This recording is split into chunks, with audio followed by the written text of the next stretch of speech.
Jumpa lagi bersama saya, Siti Nafiah Nurhayati, calon guru penggerak Angkatan 9 dari SMP Muhammadiyah 9 Todanan, Kabupaten Blora. Kali ini saya tidak sendiri, ditemani oleh Ibu Yustika Anggun Safita. Beliau adalah guru IPS dari SMP Muhammadiyah 9 Todanan. Assalamualaikum Bu Anggun. Salam Bunda. Bagaimana kabarnya Bu Anggun hari ini? Alhamdulillah baik. Bagaimana kabar Bunda? Alhamdulillah baik juga Bu Anggun. Hari ini kita akan mengadakan percakapan pra-observasi ya Bu. Iya. Sebab nanti saya akan mengamati jalannya proses pembelajaran yang Ibu lakukan di dalam kelas atau sebelum saya melakukan proses supervisi di kelas. Nah, adapun tujuan dilakukannya supervisi adalah untuk mengetahui atau mengevaluasi jalannya proses pembelajaran yang nanti Ibu lakukan. Dan kenapa kita melakukan percakapan pra-observasi, yaitu sebagai awal persiapan agar nantinya Bu Anggun lebih siap dan Bu Anggun lebih percaya diri, sehingga memberikan pembelajaran yang terbaik pada siswa nanti. Itu ya Bu ya? Iya. Ya. Ada beberapa pertanyaan Bu yang akan saya sampaikan kepada Ibu Anggun. Yang pertama berkaitan tentang tujuan pembelajaran Bu. Kira-kira apa saja tujuan pembelajaran yang ingin Ibu capai ya? Berdasarkan rencana pembelajaran pada materi kali ini ada dua tujuan pembelajaran. Yang pertama, peserta didik mampu menjelaskan definisi sejarah lisan, dan yang kedua, peserta didik mampu mengidentifikasi jenis-jenis sumber sejarah lisan. Ya, baik. Jadi ada dua tujuan pembelajaran ya Bu yang ingin Ibu capai. Iya, betul. Nah, bagaimana dengan area pengembangan yang ingin Ibu capai atau ingin Ibu lakukan observasi nantinya? Untuk area pengembangan yang ingin saya capai ada dua area. Yang pertama, pengetahuan atau pemahaman, dan area yang kedua yaitu pengembangan keterampilan. Pada area pengetahuan atau pemahaman, konsep utamanya pada sejarah lisan yang saya awali dengan pertanyaan romantik, yaitu apa saja jenis-jenis sumber sejarah lisan. Sedangkan untuk area keterampilannya adalah siswa menuliskan judul cerita rakyat, asal daerahnya, dan juga hikmah apa yang mereka ambil dari cerita tersebut. Baik, jadi ada dua area pengembangan, yaitu pada aspek pengetahuan atau pemahaman konsep, betul, dan aspek pengembangan keterampilan pada siswa, gitu ya Bu? Iya, betul. Nah, sekarang saya ingin mendengar bagaimana rancangan pembelajaran yang ingin Ibu terapkan di dalam kelas, baik dari strategi pembelajaran, model pembelajarannya, dan metode pembelajaran yang akan Ibu lakukan nanti. Baik, untuk strategi yang akan saya gunakan yaitu pembelajaran berdiferensiasi berdasarkan kesiapan belajar siswa yang diintegrasikan dengan pembelajaran sosial emosional. Kemudian saya akan melakukan pembagian kelompok berdasarkan kemampuan keterampilan dan keaktifan siswanya. Untuk model pembelajarannya saya menggunakan model pembelajaran luring di dalam kelas. Metodenya menggunakan diskusi kelompok, penugasan, dan tanya jawab antar kelompok. Baik Bu, jadi rencana pembelajaran yang akan Ibu terapkan nanti itu adalah pembelajaran berdiferensiasi berdasarkan kesiapan siswa yang diintegrasikan dengan pembelajaran sosial emosional. Sedangkan model pembelajarannya yaitu menggunakan model pembelajaran luring, metodenya menggunakan diskusi kelompok, penugasan, dan tanya jawab. Begitu ya? Iya, betul benar. Nah, bagaimana dengan media pembelajarannya Bu yang akan Ibu pergunakan nanti? Untuk media pembelajaran yang saya gunakan, yang pertama ada teks cerita rakyat, yang kedua ada PowerPoint, ada LCD, laptop, dan LKPD. Ya, wah ini sudah lengkap sekali ya Bu ya. Untuk itu kira-kira kapan ya Bu kita akan melakukan kegiatan observasi kelas, di kelas apa, jam berapa? Dari Kebetulan apa? saya ada jam IPS itu di kelas 7A, Ya. jam ketiga sampai jam keempat. Ya, di hari Jumat. Ya Bu ya. Baik, jadi nanti di hari Jumat depan saya akan datang ke kelas Ibu ya. Saya akan melakukan supervisi kelas, melihat dan mencatat hal-hal apa yang terjadi di dalam kelas nanti. Nah, setelah kegiatan tersebut selesai, nanti kita adakan percakapan pasca observasi seperti ini ya. Nantinya juga akan didampingi oleh pengajar praktek Bu, yaitu Ibu Teresia Natali, Untuk itu kira-kira nanti Ibu dan saya juga akan mempersiapkannya, ya. Baik, Bunda. Nah, sebelum kita akhiri ya Bu, dari percakapan pra-observasi ini, kira-kira apa saja yang Ibu dapatkan dari percakapan kita hari ini? Saya mendapat gambaran dari percakapan yang kita lakukan ini, Bunda, termasuk media apa saja yang akan saya gunakan nanti ketika akan mempersiapkan pembelajaran, dan saya akan segera mempersiapkan media-media tersebut. Ya, jadi Ibu akan mempersiapkannya segera ya setelah kita lakukan observasi percakapan ini ya. Itu Bu Anggun bisa mampu mendapatkan ide-ide ya dari yang kita sampaikan saat ini. Untuk itu dari percakapan kita hari ini semoga bermanfaat, nantinya juga bisa disampaikan di kelas gitu ya Bu. Terima kasih Bu Anggun atas waktunya, sudah bersedia berbincang-bincang dengan saya di percakapan pra-observasi ini. Sampai bertemu di kegiatan observasi kelas di hari Jumat depan ya Bu. Baik, Bu. Demikian percakapan pra-observasi kita kali ini. Sampai bertemu di observasi kelas dan percakapan pasca observasi. Wassalamualaikum warahmatullahi wabarakatuh. Terima kasih Bu Anggun. Terima kasih, Bunda.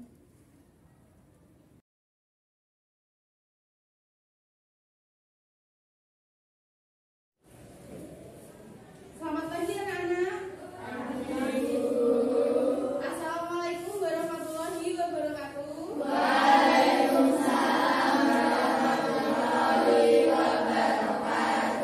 Bagaimana kabarnya?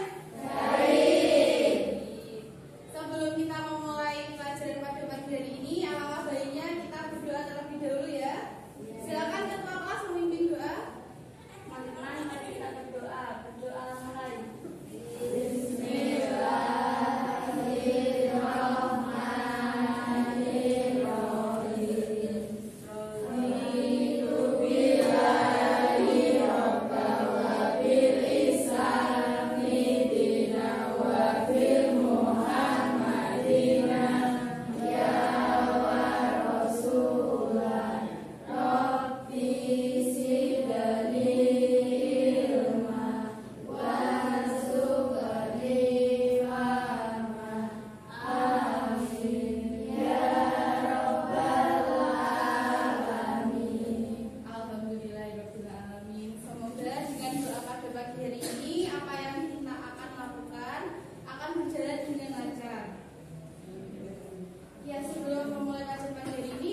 setuju? Sama ini Mas? Masih, itu termasuk cerita rakyat. Nah, anak-anak kita sudah memahami tentang konsep sejarah lisan. Nah, kalian masih bisa baca cerita apa ini? Kisah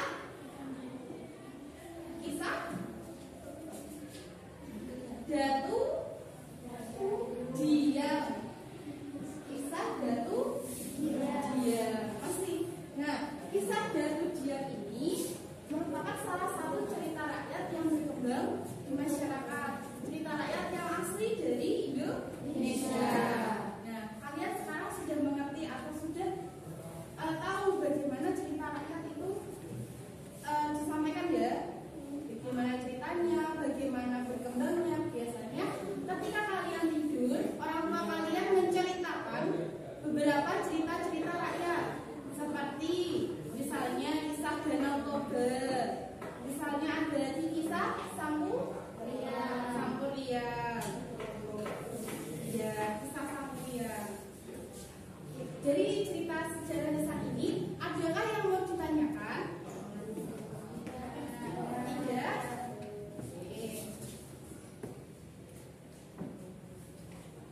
Kalau tidak,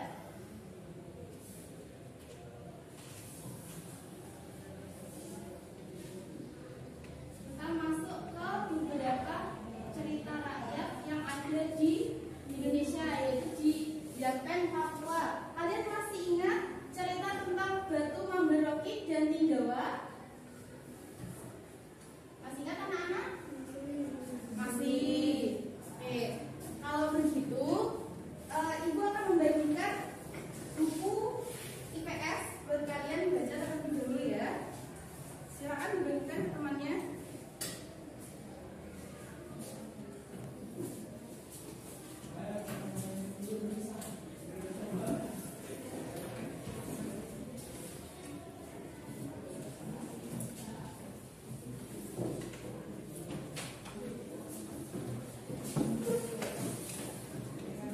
Anak-anak sudah kebaca semua?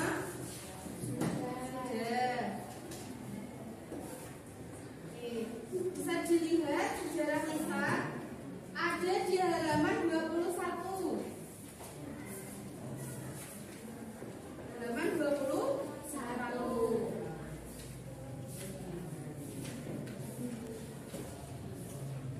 Sudah? Sudah. Anak-anak boleh kalian membaca terlebih dahulu apa itu cerita sejarah lisan dan beberapa identifikasinya. Silakan dibaca terlebih dahulu untuk beberapa menit. Ibu kasih waktu berapa menit? 5 menit cukup? Cukup. Oke.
Nah, maka dari itu kita udah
Sebelum itu, gimana kalau kita nyanyi dulu biar kalian semangat? Boleh? Boleh. Masih ingat lagu Satu Nusa Satu Bangsa? Masih. Boleh kita nyanyikan bersama-sama? Boleh. Ibu mulai ya. 1, 2, 3. Satu Nusa. Tangannya. Satu bangsa. Satu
Assalamualaikum warahmatullahi wabarakatuh.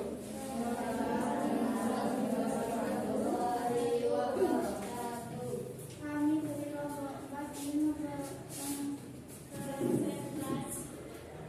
mempresentasikan tentang cerita rakyat. Cerita rakyat yang pertama yaitu cerita rakyat Rawamangun, berasal dari Jawa Tengah. Pesan yang disampaikan melalui cerita ini yaitu penting untuk selalu membantu sesama yang membutuhkan. Kedua, cerita rakyat Malibundang, berasal dari Sumatera Barat.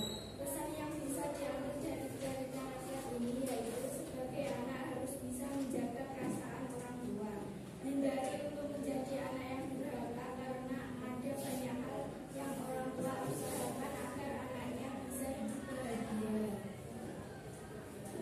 Yang ketiga, cerita rakyat Datuk Pemberani dari Kalimantan Selatan. Pesan yang bisa diambil dari cerita rakyat ini yaitu jika diperlukan akan lebih baik untuk mendahulukan kepentingan bersama dibandingkan kepentingan pribadi, apalagi jika menyangkut hajat hidup dari orang banyak, maka hal tersebut menjadi sebuah tindakan yang terpuji. Cerita rakyat Samudang dari anak muda. Hikmah yang disampaikan yaitu cerita Samudang yaitu sebagai seorang anak harus bisa menghargai orang lain, terutama dengan sifat angkuh dan sombong yang tidak memiliki guna bagi diri sendiri. Sekian presentasi dari kelompok 4. Wassalamualaikum warahmatullahi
Dapat berapa cerita? 5.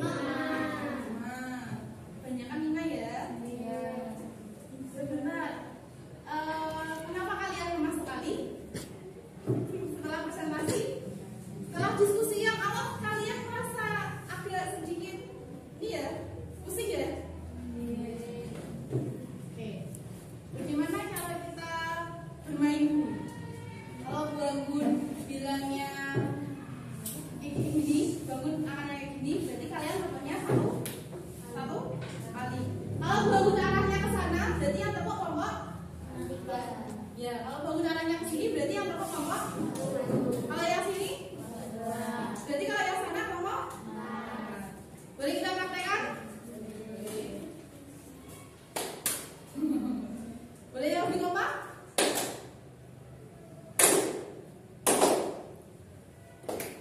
Ayo. Sini. Sini.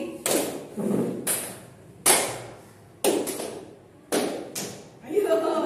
Banyak nyamuk ya. Sini. Lagi. Lagi. Sini.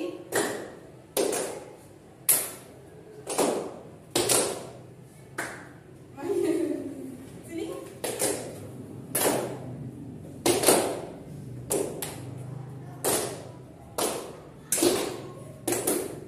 Oke, bareng-bareng sekarang.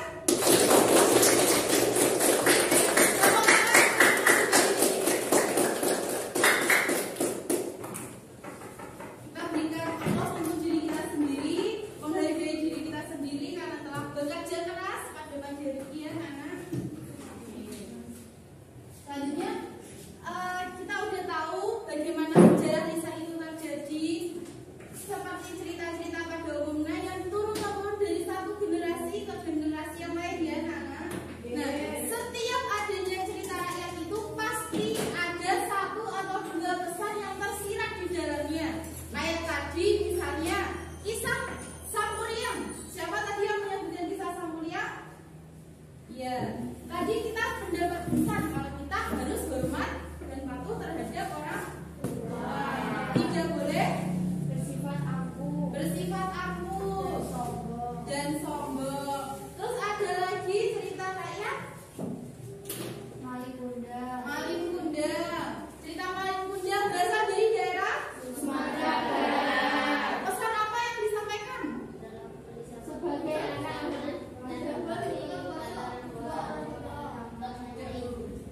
Utamanya ibu. Oke, masih ingat dari Rasulullah kalau kita yang pertama harus hormat kepada ibu, yang kedua kepada ibu, ketiga kepada ibu lagi, dan yang keempat baru ayah.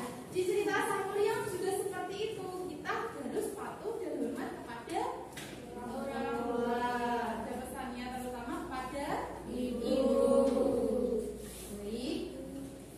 Untuk cerita hari ini atau untuk materi hari ini kita belajar tentang sejarah lisan. Bagaimana adanya peristiwa pada masa lalu atau masa lampau yang diceritakan secara turun-temurun. Baik anak-anak, itu yang hari ini kita pelajari, materi yang kita pelajari. Materi yang akan datang kita akan bercerita tentang sosialisasi dalam masyarakat, yaitu tentang apa? Selanjutnya interaksi sosial. Nah, anak-anak boleh membaca buku terlebih dahulu tentang interaksi sosial agar punya bahan bacaan pembelajaran, dan kita akan membahasnya di hari selanjutnya.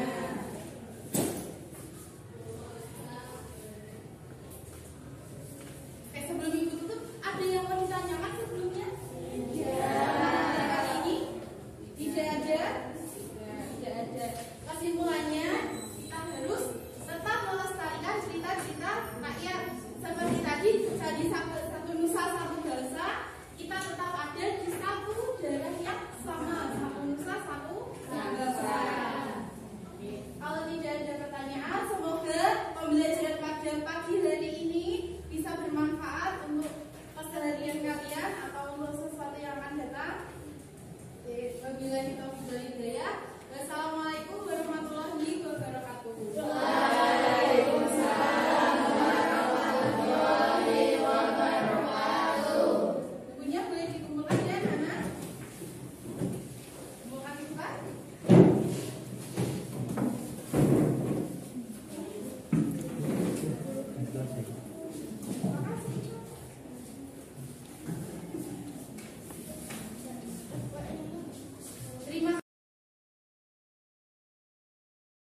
Assalamualaikum warahmatullahi wabarakatuh.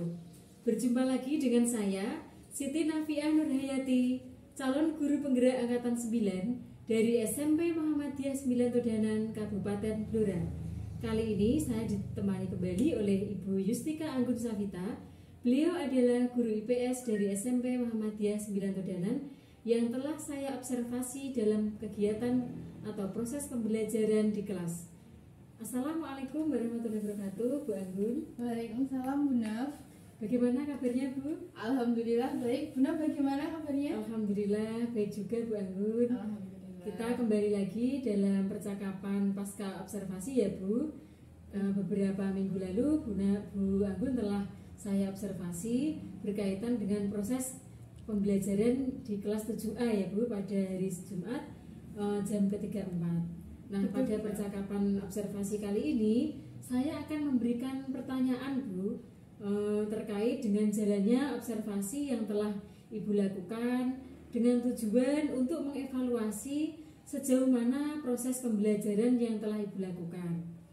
Untuk pertanyaan yang pertama yaitu bagaimana perasaan Ibu terkait dengan observasi di kelas yang telah berlangsung saat itu.